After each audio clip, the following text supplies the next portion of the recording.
మొత్తం ఖైరతాబాద్ గల్లీ మొత్తం పోలీసు వాళ్ళు దిగిపోయారు సీదా ఖాళీ.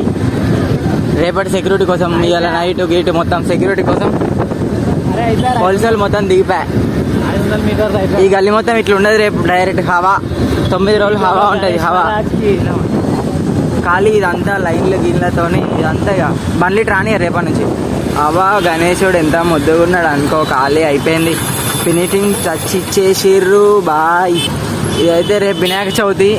ఇవాళ మొత్తం రెడీ అయిపోయిండు గణేశుడు ఆల్రెడీ. చిన్న చిన్న ఎన్నో పెయింటింగ్లు ఉండే ఎత్తాలు మొత్తం అయిపోయింది. కింద మొత్తం రెడీ అయిపోయింది. ఇటు రెడీ అయిపోయింది. కట్టెలు తీసేసి రేపు పూజ చేయడమే ఖాళీ. జై బోలో గణేష్ మహారాజ్కి జై. రేపు ఈ రోడ్ అంతా బ్లాక్ అయిపోతుంది ఖాళీ. Vehicles not allowed. ఇక రేపు మనం దేవుని చూడాలంటే ఇవన్నీ తిరిగిపోవాలి భయ్య. అందుకే ముందు రోజు వచ్చేసినాం ఖాళీ చూడడానికి. చూపు చూడు ఎంత ముద్దుగా ఉన్నదో.